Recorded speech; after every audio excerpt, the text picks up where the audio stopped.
Hello everyone, welcome to pen paper. मैं Kapil pen paper पर आपका स्वागत करता हूं। जैसा कि आप जानते हैं कि हमारा वनडे एग्ज़ाम के लिए जो भी कंपटीशन के एग्ज़ाम है, एसएससी, बैंक, रेलवे, जहां जो मोस्ट इंपॉर्टेंट क्वेश्चन पूछे जाते हैं तो उनसे रिलेटेड हम वीडियोस बना रहे हैं।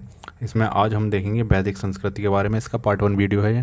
पार्ट 2 नेक्स्ट 50 इंपॉर्टेंट क्वेश्चन करेंगे। इसमें हम अभी 50 इंपॉर्टेंट क्वेश्चन करेंगे जो प्रीवियस ईयर में लगातार पूछे जाते हैं। ठीक है, आई होप आपको ये वीडियो पसंद आई हो। चलो देखते हैं। फर्स्ट क्वेश्चन देखते हैं। वैदिक, पूर्व वैदिक या ऋग वैदिक संस्कृति का काल किसे माना जाता है? तो प्रारंभिक वैदिक काल की बात कर रहे हैं, पूर्व वैदिक की। तो ये 1500 ईसा पूर्व से लेके 1000 ईसा पूर्व के बीच में माना जाता है। ठीक है, नेक्स्ट क्वेश्चन देखते हैं। उत्तर वैदिक काल, उत्तर वैदिक संस्कृति का काल किसे माना जाता है? तो उत्तर वैदिक काल माना जाता है 1000 ईसा पूर्व से लेके 600 ईसा पूर्व। ठीक है, नेक्स्ट क्वेश्चन देखते हैं। आर्य शब्द का शाब्दिक अर्थ क्या है? आर्य शब्द का शाब्दिक अर्थ क्या होता है? तो आर्य शब्द का शाब्दिक अर्थ होता है श्रेष्ठ, श्रेष्ठ या कुलीन। ठीक है, नेक्स्ट क्वेश्चन देखते हैं। प्रारंभिक आर्यों के बारे में निम्न कथनों में से कौन सा सही नहीं है? वे संस्कृत बोलने वाले थे, सही है ये। वे घुड़सवारी क्रिया करते थे, ये भी सही है। वे कई झुंडों में भारत में आए थे, ये भी सही। वे मुख्यतः नगरों में निवास करते थे, ये गलत है। वह ग्रामीण ही थे और वो क्या करते थे, गांव में निवास करने वाले होते थे। नेक्स्ट क्वेश्चन देखते हैं। इनमें से किस फसल का ज्ञान वैदिक काल के लोगों को नहीं था? जौ का, गेहूं का, चावल का, तंबाकू का। ठीक है, उनको तंबाकू का नहीं था, जौ, गेहूं और चावल का था। नेक्स्ट क्वेश्चन देखते हैं। उत्तर वैदिक काल के वेद विरोधी और ब्राह्मण विरोधी धार्मिक अध्यापकों को किस नाम से जाना जाता था? जो वेद विरोधी होते थे या ब्राह्मण विरोधी होते थे, उन अध्यापकों को हम क्या कहते थे? श्रमण कहा जाता था उन्हें, श्रमण। ठीक है, क्या कहा जाता था? श्रमण। नेक्स्ट क्वेश्चन देखते हैं। वैदिक गणित का महत्वपूर्ण अंग क्या है? वैदिक मैथ्स जो हम पढ़ते हैं उसका महत्वपूर्ण अंग क्या है? तो महत्वपूर्ण अंग है उसका शुल्ब सूत्र, शुल्ब सूत्र। नेक्स्ट क्वेश्चन देखते हैं। किस वेद में प्राचीन वैदिक युग की संस्कृति के बारे में सूचना दी गई है? प्राचीन वैदिक युग तो सबसे पुराना वेद आपको पता ही है, ऋग्वेद है। तो किस में दी गई है? ऋग्वेद के अंदर।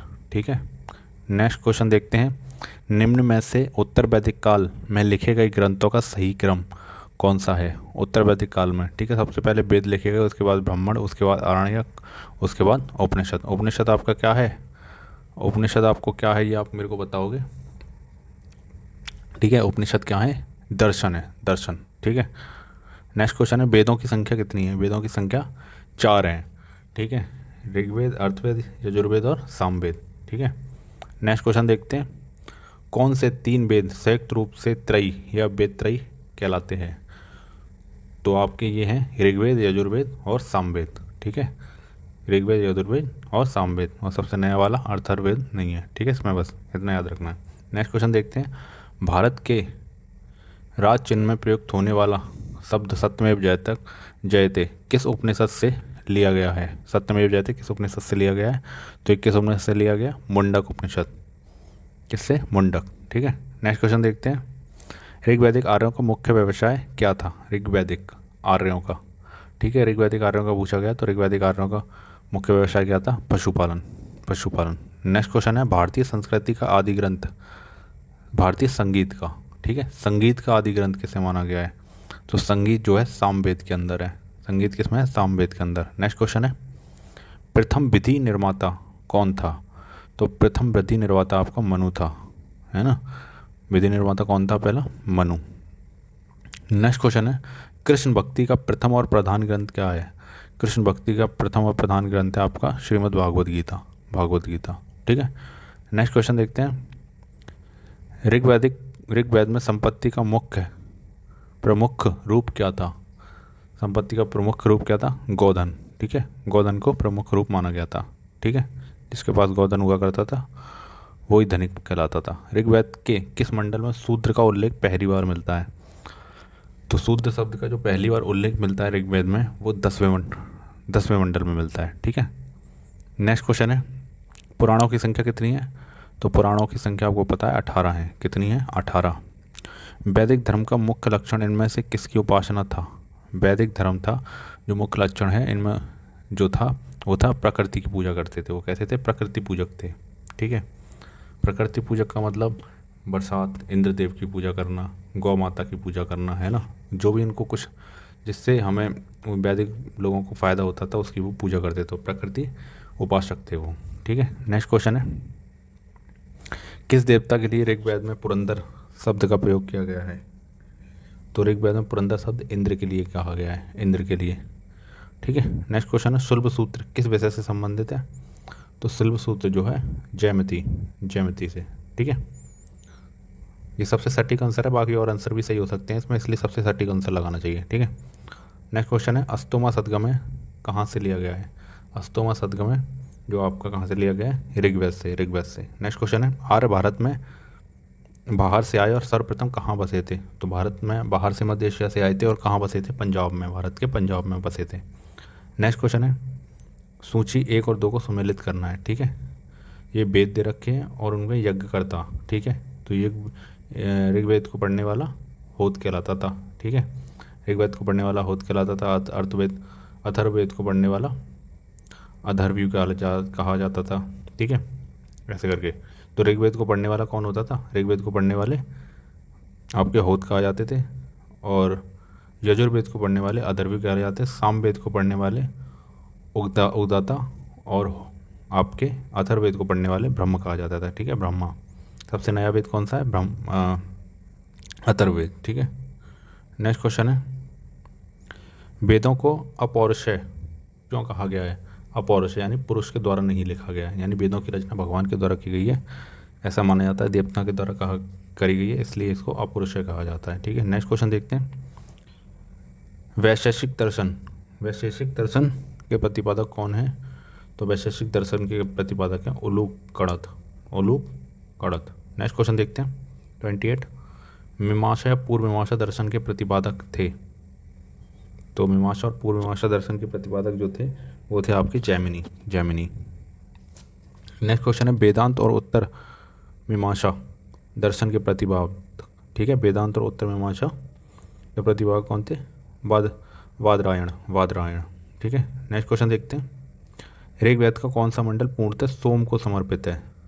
तो जो सोम को समर्पित है ऋग्वेद का मंडल है वो है 9वां मंडल। कौन सा मंडल? 9वां। नेक्स्ट क्वेश्चन देखते हैं, प्रसिद्ध 10 राजाओं का युद्ध, दसराज युद्ध किस तट पर लड़ा गया था? तो दसराज युद्ध जो था वो किस तट पर लड़ा गया था? तो वह है परुषणी। नेक्स्ट क्वेश्चन है, धर्मशास्त्रों में भू राजस्व की दर क्या है? धर्मशास्त्रों में भू राजस्व की दर है 1/6 भाग। ठीक है, नेक्स्ट क्वेश्चन है, 800 ईसा पूर्व से 600 ईसा पूर्व का काल किस युग से जुड़ा है? तो 800 ईसा से लेकर 600 ईसा पूर्व का काल जो है ब्राह्मण युग कहा गया। नेक्स्ट क्वेश्चन देखते हैं, किस काल में अछूत की अवधारणा स्पष्ट रूप से उदित हुई? ठीक है, अछूत की अवधारणा किस काल में हुई थी? तो अछूत की अवधारणा धर्मशास्त्र के काल में। ठीक है, 800 से लेकर 600 ईसा पूर्व में। ठीक है, एशिया माइनर स्थित बोगाज कोई का महत्व इसलिए है, ठीक है, क्योंकि यहाँ अभिलेख जो प्राप्त हुए उसमें 4 वैदिक देवता इंद्र, वरुण, मित्र और नासक्ते का उल्लेख मिलता है। ठीक है, नेक्स्ट क्वेश्चन देखते हैं, गायत्री मंत्र यानी देवी सावित्री को संबोधित किस पुस्तक में मिलता है? गायत्री मंत्र जो मिलता है आपका ऋग्वेद में। ठीक है, आपको बताना है कि ऋग्वेद के कौन से मंडल में मिलता है। ठीक है, कमेंट में बताएंगे आप। न्याय दर्शन को प्रचारित किया था, न्याय दर्शन को किसने प्रचारित किया था? तो ऋषि गौतम ने इसको प्रचारित किया था। प्राचीन भारत में निष्क से जाने जाते थे, निष्क किसे कहते थे प्राचीन भारत में? तो सोने के आभूषण को निष्क कहा जाता था प्राचीन भारत में। ठीक है, नेक्स्ट क्वेश्चन देखते हैं, योग दर्शन के प्रतिपादक कौन थे? तो योग दर्शन के प्रतिपादक पतंजलि, महर्षि पतंजलि। उपनिषद पुस्तकें हैं, तो उपनिषद आपकी क्या है? दर्शन है। ठीक है, दर्शन पर आधारित पुस्तकें हैं। नेक्स्ट क्वेश्चन देखते हैं, सूची दे रखी है, इनको मैच करना है कि ऋग्वेद, यजुर्वेद, सामवेद और अथर्ववेद में क्या क्या मिलता है। ठीक है, तो आपको पता है ऋग्वेद के अंदर क्या मिलता है? श्रोत और प्रार्थनाएं हैं। ठीक है, श्रोत और प्रार्थनाएं हैं। यजुर्वेद के अंदर आपका क्या है? यजुर्वेद के अंदर श्रोत, कर्मकांड और यज्ञ के बारे में बताया है। यजुर से आप यज्ञ याद रखना। ठीक है, साम से संगीत याद रखना, और अथर्ववेद में क्या बताया गया है? तंत्र मंत्र वशीकरण। ठीक है, तो ऑप्शन ए आपका सही हो जाएगा। नेक्स्ट क्वेश्चन देखते हैं, आरंभिक वैदिक साहित्य में सर्वाधिक वर्णित नदी है? आरंभिक वैदिक साहित्य में पूछा जा रहा है। ठीक है, तो आरंभिक वैदिक साहित्य में जो सर्वाधिक वर्णित नदी है वो सिंधु नदी है। उपनिषद काल के राजा अशुपति शासक थे। उपनिषद काल के जो राजा थे अशुपति, वो के ठीक है, तो के राजा थे। आध्यात्म ज्ञान के विषय में नचिकेता और यम का सम्मान किस उपनिषद में प्राप्त होता है? नचिकेता और यम का सम्मान, ठीक है, आध्यात्म ज्ञान के विषय में, तो ये कंठोपनिषद, ठीक है, कंठोपनिषद में प्राप्त होता है नचिकेता और यम का। वैदिक नदी कुंभा काबुल, जिसको आज काबुल कहते हैं, का स्थान कहाँ निर्धारित है? तो आप समझ गए हो, कुंभा जो नदी थी कुंभा वो अफगानिस्तान में, काबुल जो है अफगानिस्तान में है, ठीक है।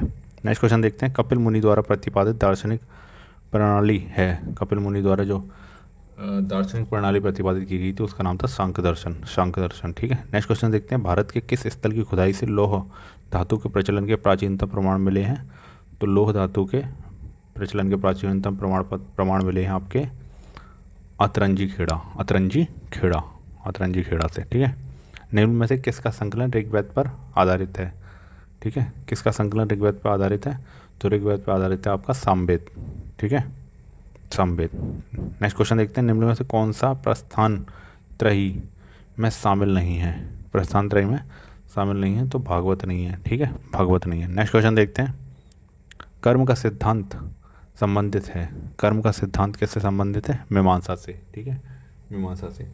आई होप आपको ये वीडियो पसंद आई होगी। अगर वीडियो पसंद आए तो चैनल को लाइक करें, शेयर करें और सब्सक्राइब करें, ठीक है। Thank you.